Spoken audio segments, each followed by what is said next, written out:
39장 1절부터 9절까지입니다. 10절까지 39장 1절 유다의 시드기야 왕의 제9년 열째 달에 바벨론의 느부갓네살 왕과 그의 모든 군대가 와서 예루살렘을 에워싸고 치더니 시드기야의 제11년 넷째 달 아홉째 날에 성이 함락되니라. 예루살렘이 함락되매 바벨론 왕의 모든 고관이 나타나 중문에 앉으니 곧 네르갈사레살과 삼갈네르와 네시장 살스기민이 네르갈사레셀은 궁중장관이며 바벨론의 왕의 나머지 고관들도 있더라. 유다기야 시드기야 왕과 모든 군사가 그들을 보고 도망하되 밤에 왕의 등선길을 따라 두담 샘문을 통하여 성읍을 벗어나서 아라바로 갔더니 갈대아인의 군대가 그들을 따라 여리고 평원에서 시드기야에게 미쳐 그를 잡아서 데리고 하맛 땅 림나에 있는 바벨론의 느부갓네살 왕에게로 올라가매 왕이 그를 신문하였더라. 바벨론의 왕이 림나에서 시드기야의 눈 앞에서 그의 아들을 죽였고 왕이 또 유다의 모든 귀족을 죽였으며 왕이 또 시드기야의 눈을 빼게 하고 바벨론으로 옮기려고 사슬로 결박하였더라. 갈대아인들이 왕궁과 백성의 집을 불사르며 예루살렘 성벽을 헐었고 사령관 느부라사단이 성중에 남아있는 백성과 자기에게 항복한 자와 그 외에 남은 백성을 잡아 바벨론으로 옮겼으며 사령관 느부라사단이 아무 소유가 없는 빈민을 유다 땅에 남겨두고 그날에 포도원과 밭을 그들에게 주었더라. 아멘. 드디어 예루살렘이 함락되었습니다. 예루살렘이 함락되고 그리고 유다의 마지막 왕 시드기야 왕은 두 눈이 뽑힌 채로 사슬로 결박 당하여서 바벨론으로 끌려갔죠. 그 유다의 마지막 그 멸망의 모습이 선명하게 나타나 있죠.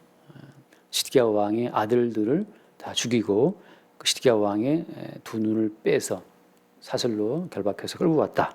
그렇게 기록되어 있고 그 다음에 아무 소유가 없는 그 빈민들만 유다 땅에 남겨뒀습니다. 스스로 유다 왕국을 재건할 수 없는 아주 무식하고 스스로 자기들의 힘으로 어떤 왕국을 세울 수 없는 그런 사람들만 남겨두고 다 죽이거나 다 포로로 끌고 가버린 거죠. 이렇게 해서 그냥 유다 왕국의 씨를 다 말려버린 겁니다. 유력한 자들은 다 포로로 끌고 가버렸고, 그래서 이제는 그 유다의 유력한 자들이 뭐 다니엘을 포함해서 에스겔, 다니엘, 그다음에 오늘 나와 있는 시드기야 왕부터 왕족들도 다 몽땅 바벨론으로 포로로 끌려갔어요. 그러니까 남아 있는 사람들은 빈민들, 그런 사람들만 남아 있게 된 거죠. 자, 여기서 우리가 이제 하나 참 중요한 건 뭐냐면 유다 왕국을 세우신 분이 누굽니까? 이스라엘 민족을 이스라엘 왕국을 세우신 분이 하나님이잖아요.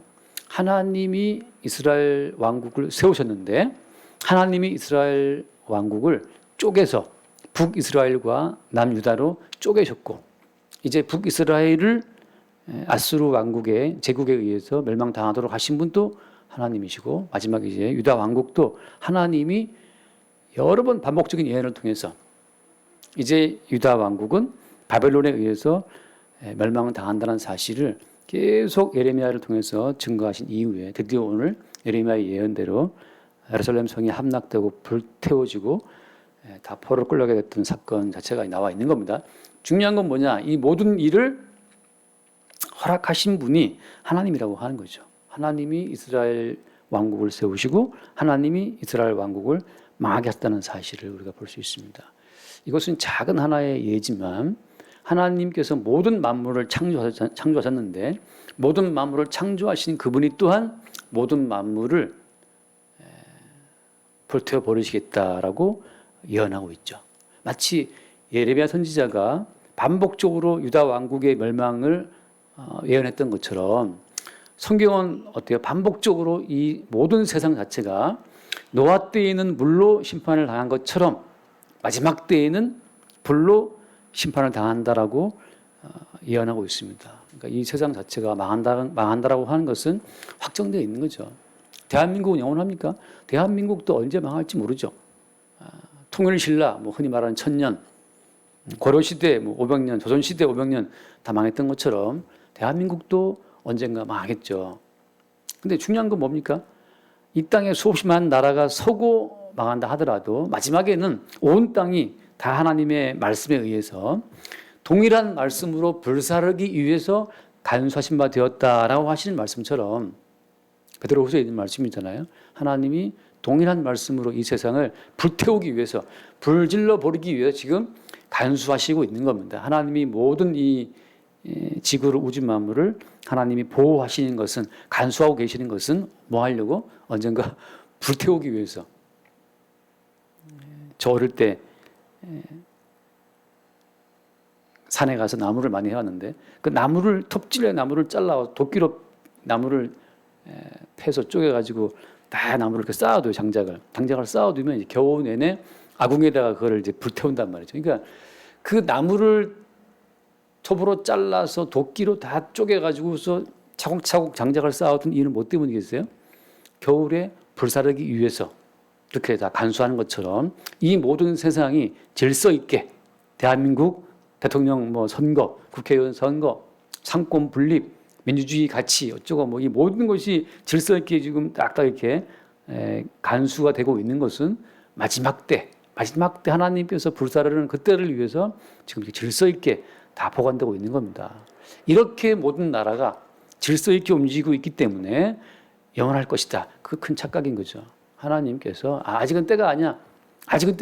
그 하나님께서 그 마지막 최후 심판 때까지 이 모든 그냥 만물을 질서 있게 하나님이 간수하시고 보존하고 있는 겁니다. 그런데 이제 그런 점에서 하나님이 친히 세우신 왕국을 하나님이 멸망시키시는 것처럼 하나님이 친히 지으신 창조하신 모든 이 우주 만물 자체를 하나님이 친히 언젠가 다 불태워버린다라는 사실을 그러니까 만드신 분이 또한 파괴하는 거죠. 왕국을 세우신 분이 또 왕국을 멸망케 하시는 겁니다. 우리를 이 땅에 나게 하신 분이 우리를 데려가시는 거예요. 나는 살고 싶어도 나는 살고 싶소라고 노래를 불러도 이 땅에 우리를 내보내신 분이 오라 하면 가는 거죠. 그러니까 주신 분도 주님이고 그 취하신 분도 주님이신데 우리는 다 주님께서 언젠가 데려가실 그때를 위해서 지금 간수하신 바 되어 오늘 이 자리에 앉아 있는 겁니다. 그러면 하나님께서는 반복적으로 창조 세계를 만드시고 멸망시키시는 그 이유는 뭐 때문이겠어요? 창조 세계를 만드시고 깨뜨리시는 그 이유, 이스라엘 왕국을 하나님이 세우시고 멸망시키시는 그 이유는 뭐 때문이겠습니까? 모든 창조 세계 속에 하나님이 담아 놓으신 어떤 알맹이가 있는 거죠. 알맹이가. 과자 껍질을 찢고 그 속에 과자를 빼먹는 것처럼 이 모든 만물 속에 주님이 담아 놓으신 만물의 엑기스가 있다고 하는 겁니다. 이 모든 만물을 파괴하고 멸망시켜서 만물 속에 담아 놓으신 주님의 그 실제 그 알맹이를 끄집어내어 증거하고자 하시는 것이 하나님이 모든 만물을 운영하시는, 경영하시는 목표라고 하는 거죠. 그게 바로 뭡니까? 모든 만물 속에 주님이 담아 놓으신 그 엑기스가 뭐라고 성경은 기록하고 있어요? 한번 읽읍시다. 읽어 나쁜 건 없으니. 골로새서 1장 말씀. 골로새서 1장 15절, 16절부터 볼까요?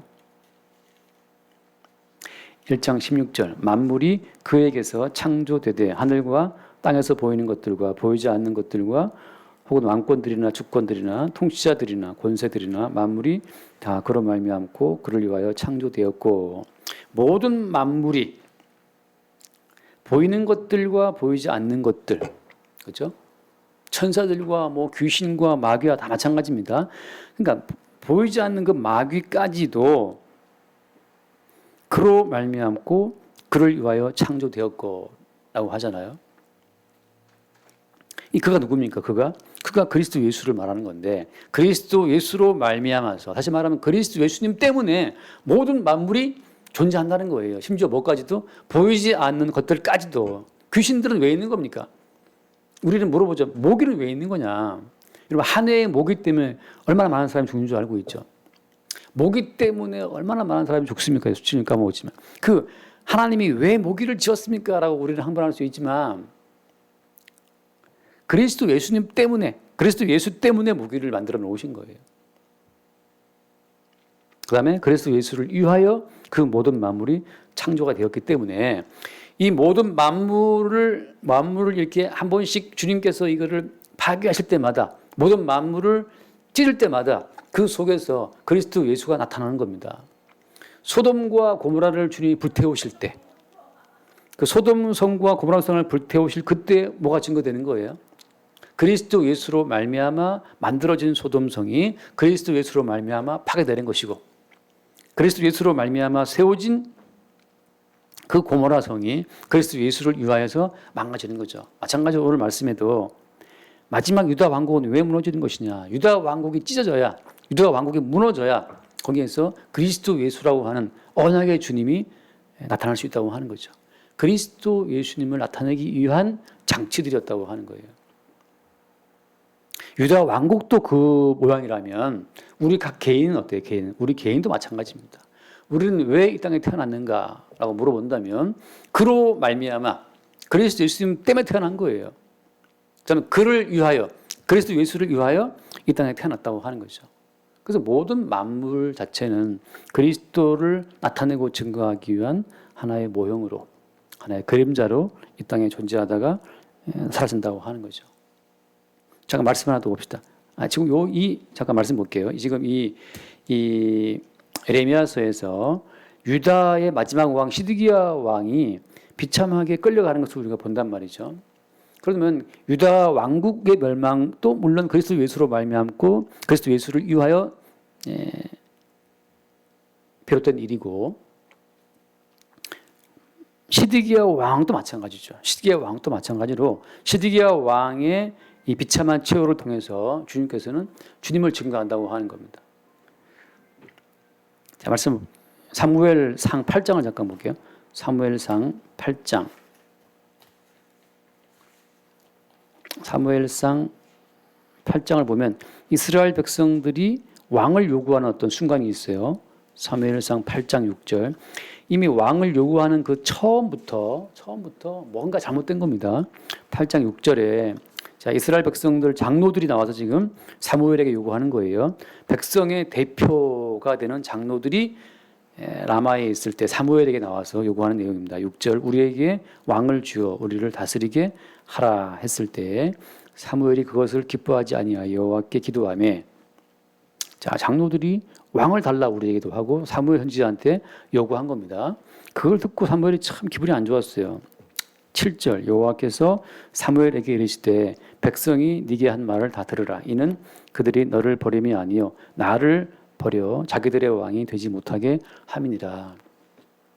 자, 백성들이 왕을 구하는 그 중심 동기는 뭐였습니까? 이것은 그들의 죄악성을 드러내는 거예요. 왕을 요구한다고 하는 것은 곧 무엇을 기뻐하지 않는다? 여호와께서 그들의 왕됨 자체를 그들이 원치 않는 거예요. 왜냐하면 왜 원치 않겠습니까? 여호와라고 하는 분은 이스라엘 백성들의 마음대로 이게 다스리기가, 부려먹기가 쉽지가 않은 거죠. 남자 여자 결혼할 때 누구랑 결혼합니까? 누구랑 만나요?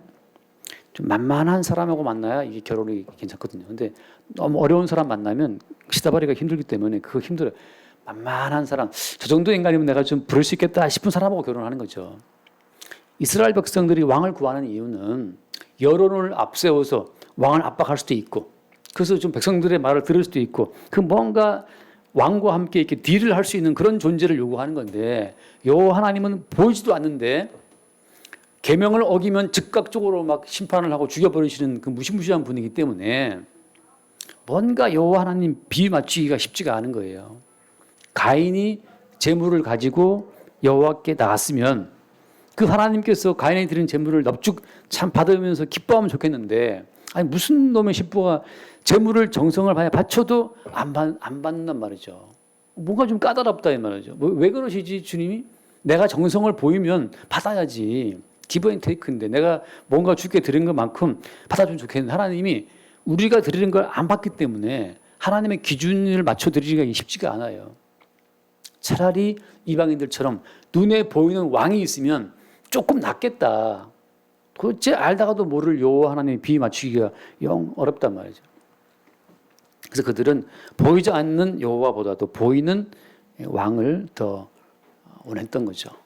그래서 그들이 왕을 요구합니다. 주님께서 알고 있지만 허락하신 거죠. 자, 그래서 왕을 요구했다는 것은 뭘 보여주는 거냐면 우리가 얼마나 눈에 보이는 어떤 존재를, 다시 말하면 우리의 이성으로, 우리의 의지로, 우리의 계획으로 통제 가능한 그런 삶을 우리가 원한다고 하는 거예요. 하나님을 구할 때에도 훨씬 더 우상에 가까운 우리의 입맛대로 다스릴 수 있는 그런 하나님을 또 우리가 원한다고 하는 거죠. 그래서 오늘날 대부분의 교회들이 우상 숭배를 하고 있어요. 다시 말하면 일반 종교적인 놀이를 하고 있는데 그건 바로 뭡니까? 인간의 행위에 반응을 보이는 신을 그들이 믿고 있는 겁니다. 여러분 40일 금식기도 하면 하나님이 기뻐하시겠어요? 40일 금식기도 하면 다 와 놀라는 것은 뭐 때문이에요? 그 40일 금식기도 한 것을 하나님이 마치 들어주시는 것처럼 생각하는데 가인이 바친 제사를 거부하듯이 40일 금식기도 주님이 그걸 100% 수용한다는 보장이 어디 있어요? 바리새인들은 1회에 2번 금식했는데 1회에 2번 금식하는 그 신앙생활을 하나님이 수용했습니까? 네? 수용하지 않잖아요. 거부하잖아요. 아예 안 받잖아요. 주님이 오히려 혼내키잖아요, 그들을. 근데 일반 교회에서 1회에 2번 금식하고 소득의 11조를 바치면 그것은 무지막지하게 신앙 좋은 누구에게나 귀감이 되는 그런 훌륭한 권사님, 장로님의 모습으로 칭송받을 수 있어요. 하나님 안 받는다니까요. 무조건 하나님은 다 안 받는다는 걸 전제해야 됩니다. 내가 뭘 했다고 하더라도 그걸 다 주님께서 다시 또 깨뜨려 버리는 분이기 때문에 하나님이 우리의 이성에 포착되는 만만한 분이 아니고 우리로부터 비롯된 것은 다 거부하는 분. 그리스도 예수로 말미암아 드려진 것만을 받으신다라고 할 때 그건 전제가 뭡니까? 항상 우리로부터 드려진 것을 부정하신다고 하는 거. 그러니까 뭘 하고 우리는 부정당해야 돼요. 목사는 설교를 하고 설교한 내가 부정당해야 된다는 거죠. 예배 나오고 예배에 막 추월하고 나온 시간 바쳐 나왔던 내 정성이 부정당해야 됩니다. 그걸 주님이 원하시는 거예요. 이스라엘 왕국을 세우신 분이 누구예요? 세우신 분이 주님인데 본인이 세우신 왕국을 주님이 깨버리죠. 왜? 무엇을 나타내기 위함입니까? 왕을 허락하시고 왕을 죽여버리죠. 왕의 눈을 뽑아버리죠. 본인이 세우고 본인이 없애버림으로 남는 건 뭐예요? 거기에서 인간이 행했다고 하는 그 인간들의 모든 요구를 주님이 다 철폐하시는 거죠. 그래서 끝없이 주님에 의해서 부정을 당하는 과정으로 나아갈 때 그럼 남는 건 뭐냐? 남는 것은 왕을 요구했던 우리의 죄악이라고 하는 거, 왕을 요구해서 우리 멋대로 휘두르고 싶은 내 욕망을 채워줄 어떤 왕을 세워서 내 욕망껏 자기의 안위와 생존과 영광을 추구하고 있었던 그 우리의 죄성, 우리의 죄악만 나타나고 표출된 거죠. 남는 것은 뭐냐? 왕을 요구한 우리의 죄악이 이처럼 비참하게 끝났습니다라고 하는 거. 그 비참한 죄악의 실상만 딱 남는 거예요. 그 위에 덮이는 건 뭡니까? 그 위에 덮이는 것은 그 죄인들을 용서하시는 예수 그리스도의 은총만 딱 남는 거죠. 이것의 무한 반복이에요. 그래서 시드기야 왕은 둘은 뽑히고 끌려갔지만 그 중간중간의 왕들을 보면 다 엉망진창, 다 죄악 가운데 휘둘려요. 우리가 아는 대표적인 왕 다윗 왕도 왕이라고 하는 그 어떤 자리를 유지하기 위해서 애썼지만 그 마지막은 어떻습니까? 다윗이 지나간 자리에 남는 건 뭐예요? 남는 건 죄악의 흔적만 남죠. 그 죄의 흔적만 남고 그 죄의 흔적을 덮는 예수 그리스도의 은총, 용서의 은총만 딱 덮일 때 그것이 우리 주께서 하고자 하시는 그리스도 예수로 말미암아 그리스도 예수를 위하여 존재하는 모든 만물의 존재의 의미예요. 정춘하는 왜 존재하느냐? 끝없이 죄만 남기고 죄만 남긴 자를 용서하시는 그리스도 예수의 은총, 예수님의 용서의 긍휼이 덮어 쌓인 채로 구원되는 한 죄인, 예수님의 은총에 에워싸인 채로 구원되는 죄인, 이것이 이 만물 속에 살고 있는 구원받은 성도의 최종적인 결론이라고 하는 거죠. 뒤에 가서 물 좀 한 모금 마시고 오시죠. 어떻습니까? 제가 말씀드린 시편 51편 말씀을 보면 시편 51편에 너무나 유명한 시잖아요. 너무나 아름다운 시기도 하고 시편 51편 거기 그런 이야기가 있어요. 제가 여러 번 말씀드렸지만 51편 4절에 내가 주께만 범죄하여 주의 목전에 악을 행하여 싸우니 다윗이 한 시인데 밧세바와 이제 동침한 그 후에 선지자 나단의 책망을 듣고 쓴 시잖아요. 밧세바와의 그 사건, 우리아를 죽인 그 사건 이후에 선지자의 책망을 듣고 쓴 시인데 그 4절에 한 이야기가 뭐냐? 내가 주께만 범죄하여 그리고 주의 목전에 악을 행하여 싸우니라고 해요. 실제 다윗은 누구를 죽였습니까? 우리아를 죽였잖아요. 그럼 우리아에게 죄를 범한 거 아니에요? 실제 다윗이 누구 아내를 취했어요? 우리아 아내를 취했죠. 그럼 누구한테 죄를 지은 겁니까? 우리아에게 죄를 짓고 밧세바에게 죄를 지은 거 아니에요? 근데 다윗은 말하기를 내가 주께만 범죄했다라고 하는 희한한 말을 합니다. 내가 누구를 죽였으면 죽인 가족한테 용서를 구해야지 왜 내가 주께 범죄했다는 말을 하냐? 내가 누구 물건 훔쳤으면 내가 물건 훔친 그 훔쳐짐을 당한 물건을 잃어버린 사람에게 죄를 지은 거지 왜 주께 범죄했다는 말을 쓰는 거예요? 그건 그 뒤에 있는 말씀처럼 예컨대 5절에 보면 내가 죄악 중에서 출생하였으며 어머니가 죄 중에서 나를 잉태한나이다. 여러분 하나님께서 우리를 바라보실 때는 개별적인 죄를 지은 죄인으로 우리를 보시는 게 아닙니다. 너는 이런 죄 저런 죄 우리가 범죄했던 그 모든 범죄를 개별적인 죄를 쫙 써서 500개의 죄 너는 평생 600개의 죄를 지었구나. 600개의 죄를 600개의 죄를 내가 용서하노라 땅땅땅 그렇게 우리 죄를 취급하시는 것이 아닙니다. 오늘 그 말씀처럼 내가 죄악 중에서 출생했다라는 말은 무슨 이야기예요? 하나님께서 우리를 바라보실 때에는 우리가 행한 개별적인 범죄 행위로 우리를 보시는 것이 아니고 근본적으로 존재론적으로 존재 자체가 죄인이라는 사실. 존재가 죄인이기 때문에 존재에서 자꾸 뭐가 이렇게 피어오르는 거예요. 죄의 속성이. 따라서 주님께서는 그 개별적인 죄의 항목을 보시는 것이 아니고 네 존재 뿌리가 죄인이야 하고 그 존재 자체로 우리를 취급하신다고 하는 거죠. 그래서 다윗은 그가 인지했을 때 어떠한 죄를 낱낱이 개별적인 죄를 짓기 이전부터 다윗은 어땠어요? 죄인이었어요. 그게 바로 뭐냐? 아까 봤던 말씀처럼 내가 주께만 범죄하여라는 말씀이에요. 우리는 숨만 쉬어도 죄인입니다. 왜? 그냥 모친이 죄악 중에 나를 잉태했기 때문에. 숨만 쉬어도 죄인이고 가만히 있어도 죄인이고 징긋이 웃어도 죄인이에요. 웃는 죄인, 가만히 있는 죄인, 뚱뚱한 죄인, 비짝 마른 죄인, 병든 죄인.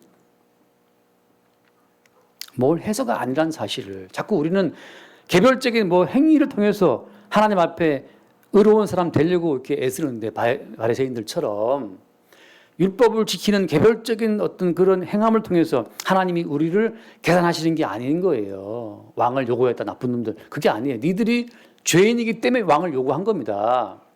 그래서 니들이 요구한 왕의 최후를 보라 이거죠. 두 눈 뽑히고 사슬에 결박돼 끌려가는 거. 그게 니들이 요구했던 왕의 모습이라고 하는 거죠.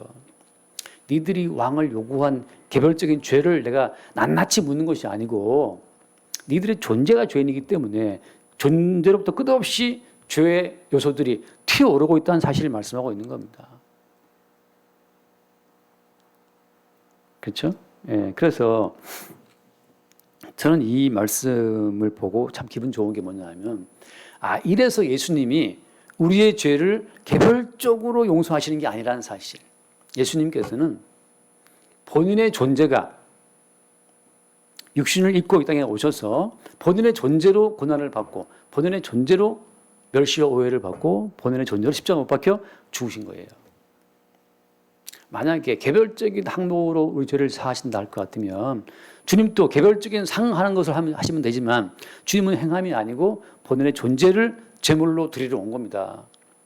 그러니까 우리가 어떤 죄의 행위를 했을 때 아이고 나쁜 놈아 본인을 뭐 정죄할 필요가 없는 것이 주님은 알고 있어요. 야, 너는 그런 죄를 행할 수밖에 없는 존재임을 내가 알기 때문에 십자가에서 내가 내 존재를 깨트린 것이다 라고 말씀하시는 거예요. 이거를 예컨대 교회에서 이거 하지 마세요, 저거 하세요, 이건 행하시고 저건 하지 마시고, 이건 이렇게 하시고 저렇게 하시고, 그 낱낱이 개별적인 행위로 각 사람의 그 어떤 삶을 통제한다고 했을 때 그게 주님 보시기에 의미가 있느냐? 의미 없어요. 그래서 바리새인이 기도할 때 주여 나는 저 세리와 같지 아니함을 감사합니다. 일에 2번 금식하고 소도의 11조를 바치고 도적하지 않고 불의하지 않고 쭉 나갔을 때 주께서 저건 뭐 아무 의미 없는 나열들입니다. 지금 존재가 썩었는데, 존재가 부패했는데, 이미 죄 중에 잉태된 존재가 건드리기만 하면 다 죄가 묻어요. 우리는 숨만 쉬어도 죄인이 돼서. 오늘 필연적으로 이스라엘 왕국은 망할 수밖에 없어요. 왜? 주님은 애초부터 망하게 하시려고 지은 겁니다. 왜? 뭐 하려고? 끝없이 그들의 속성이, 그들의 본질이 죄인임을 알게 하시기 위해서. 왕을 요구하는 것도 죄인이고, 왕이 되어서 나라를 다스리는 꼬라지도 다 죄인이고, 그 죄의 본질상 죄인의 다양한 죄의 양상들을 쭉 다 드러내라고 그 왕국을 지금까지 간수해 두신 겁니다. 이제 그들이 나타내 보이는 그 모든 본질적 죄의 양상들이 다 표현되었고, 동시에 그 본질적인 죄 양상이 표현된 이후에 그 본질적 죄인들을 대신하여 희생 제물로 죽임 당하신 그리스도 예수의 어떤 그 필연적인 나타나심, 등장, 그것까지 다 나타내고 증거됨으로써 왕국은 이제 망해야 되는 겁니다.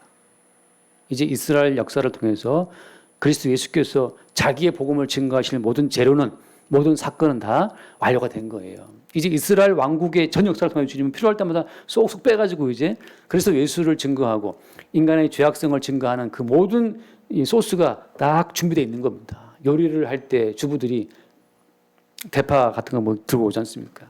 저는 드라마 볼 때마다 그 장을 볼 때마다 아줌마들 그 항상 그 장바구니에 그 대파가 삐죽 튀어나온 게 참, 저 왜 꼭 대파가 필요한가 항상 그런 생각이 들었거든요. 제가 요즘 느끼는 게 대파가 꼭 필요하더라고요. 그리고 대파를 넣으면 너무 맛있어요. 대파가 꼭 있어요. 라면 끓일 때도 대파가 필요하고.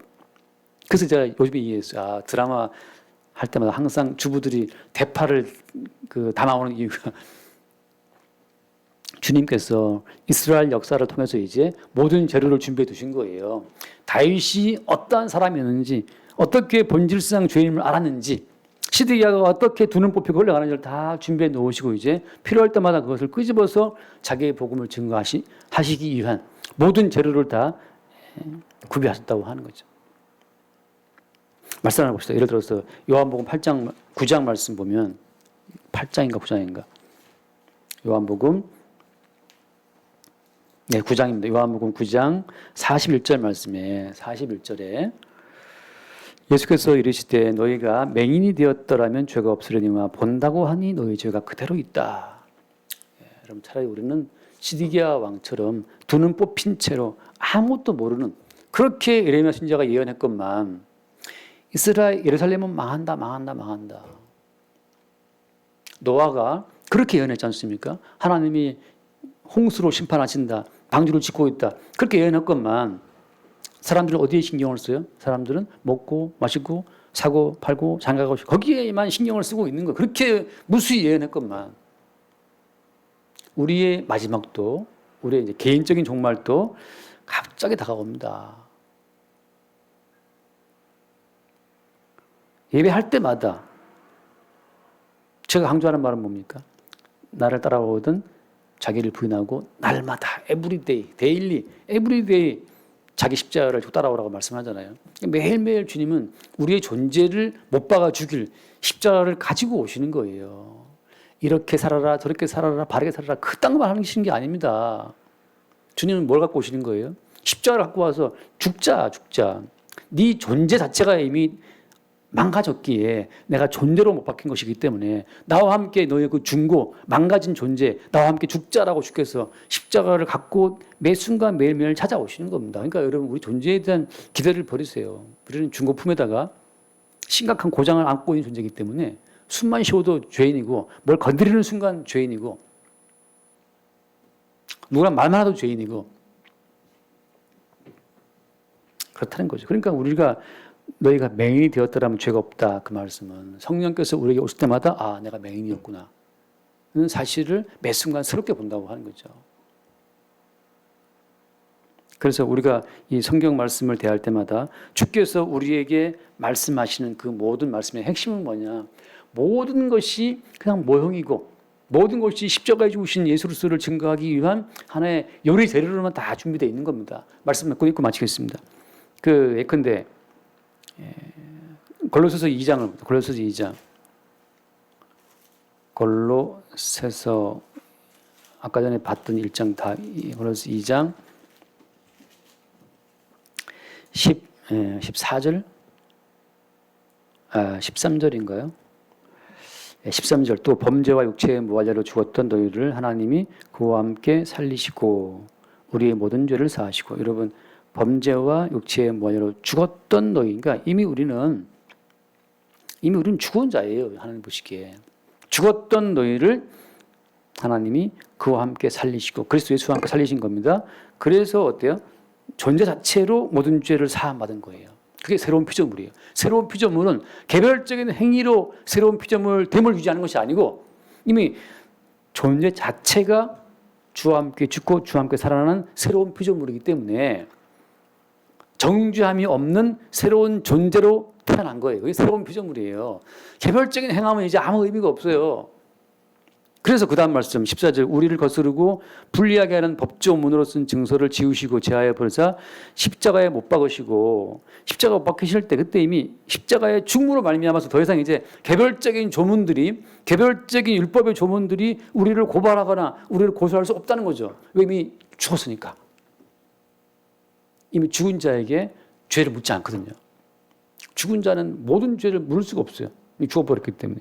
십자가에 못 박았다는 그 말은 이제 더 이상 우리를 정죄하는 모든 증서들이 율법 증서들이 이제 십자가에 함께 못 박혔기 때문에 끝났다는 거죠. 더 이상 우리에게 힘을 미칠 수 없다는 사실. 15절 통치자들과 권세들을 무력고 하여 드러내어 이 말은 모든 통치자들과 권세라고 하는 건 다 어떤 율법의 조문을 가지고 우리를 통치하거든요. 심지어 그렇게 살면 죽는다라고 하는 미래의 어떤 그 두려움까지 포함해서 통치자들과 권세들과 하늘에 있는 악의 영들은 아무튼 그 어떤 명제를 갖고 우리를 다 통치해요. 그러면 죽는다. 노후 대비 안 돼 있지. 그럼 너 나중에 정말 뭡니까? 요양원에서 쓸쓸하게 죽는다부터 해서 5만 가지 말로 이제 5만 가지 논리로 우리를 붙거든요. 근데 우리 답변은 뭡니까? 나는 이미 주와 함께 십자가에 죽었어. 이미 죽은 자에게 모든 법이 안 통하듯이 이미 죽은 자에게 통치자 권세들 어둠의 모든 영들의 모든 작당이 끝나는 거죠. 그래서 하신 말씀이 십자가로 그들을 이겼다는 거, 이겼다. 십자가에 못 박혀 죽으심으로써 하나님이 요구하시는 모든 그 법의 요구를 완성하셨고 대속의 희생 제물로서 그 대속 자체를 십자가의 피로 완료하셨기 때문에 더 이상 그 어떤 존재도 우리를 정죄하거나 판단할 그 모든 요소가 다 사라졌다고 하는 거죠. 그게 주님의 십자가의 승리예요. 그래서 그러므로 16절 그러므로 먹고 마시는 것과 절기나 초하루나 안식일을 이유로 누구든지 너희를 비판하지 못하게 하라. 이제는 먹고 마시는 것, 절기, 초하루, 안식일 그 모든 율법적인 그 모든 것들이 이제 의미가 있어요, 없어요? 의미가 없다는 거죠. 어떻게 의미가 없느냐? 그다음 17절 이것들은 장래일의 그림자이다. 그림자, 섀도우, 그림자가 우리를 아프게 할 수 있어요. 그림자가 우리를 때릴 수 있습니까? 그 모든 것들은 그림자였다는 거죠. 그냥 모형이었어요. 몸은 그리스도의 것이다. 그래서 이제 주님께서 과거에 왕국도 그림자였고 율법도 그림자였고 모든 것이 다 그림자이기 때문에 거기에 우리가 매일 필요가 없다는 사실을 복음으로 말씀하고 있는 거죠. 모든 것은 그림자, 모든 것은 모형이었어요. 이제 완료하신 주님 안에서 그 모든 것들은 적절하게 그리스도 예수를 나타내고 그리스도 예수를 증거할 예수님의 십자가의 성을 나타내고 증거할 도구로만 지금 계속 이게 성전 또 동원되고 성전의 멸망 또 동원되고 다윗 왕도 동원되고 모든 것이 자체가 지금 율법, 안식일 마찬가지입니다. 희년, 모든 것이 그리스도 예수를 나타내고 증거한 용도로 쫙 준비되어 있는 모형들이라고 하는 거죠. 그림자 같은 것들이라는 거예요.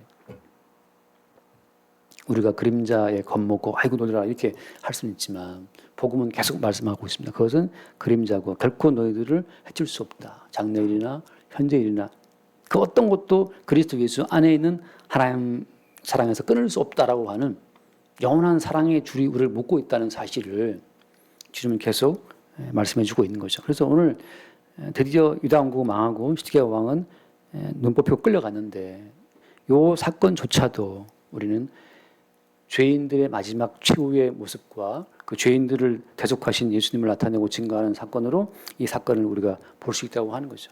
날마다 우리의 존재적인 죄인됨을 나타내시면서 거기에서 우리를 존재적으로 의인되게 하신 그리스도 예수의 은총 속에 새롭게 눈뜰 수 있게 되길 바랍니다. 기도하겠습니다. 주님 감사합니다. 유다의 최후가 선지자의 예언대로 끝장난 것을 우리가 보게 됩니다. 주여 이처럼 날마다 우리도 십자가의 예수와 함께 끝장났다는 사실을 날마다 우리가 이 두 눈 뽑힌 채로 주와 함께 십자가에 죽은 자들임을 알게 하시고 그리스도와 예수와 함께 다시 살아 지금 우리가 사는 것은 우리가 아니요 우리 안에 사실은 그리스도 예수로 살고 있다는 사실을 이 몸 다하여 예수 그리스도를 나타내고 증거하는 도구로 이 우리의 육신이 쓰일 수 있도록 주여 우리를 축복하여 주옵소서. 우리 주 예수 이름으로 기도드립니다. 아멘.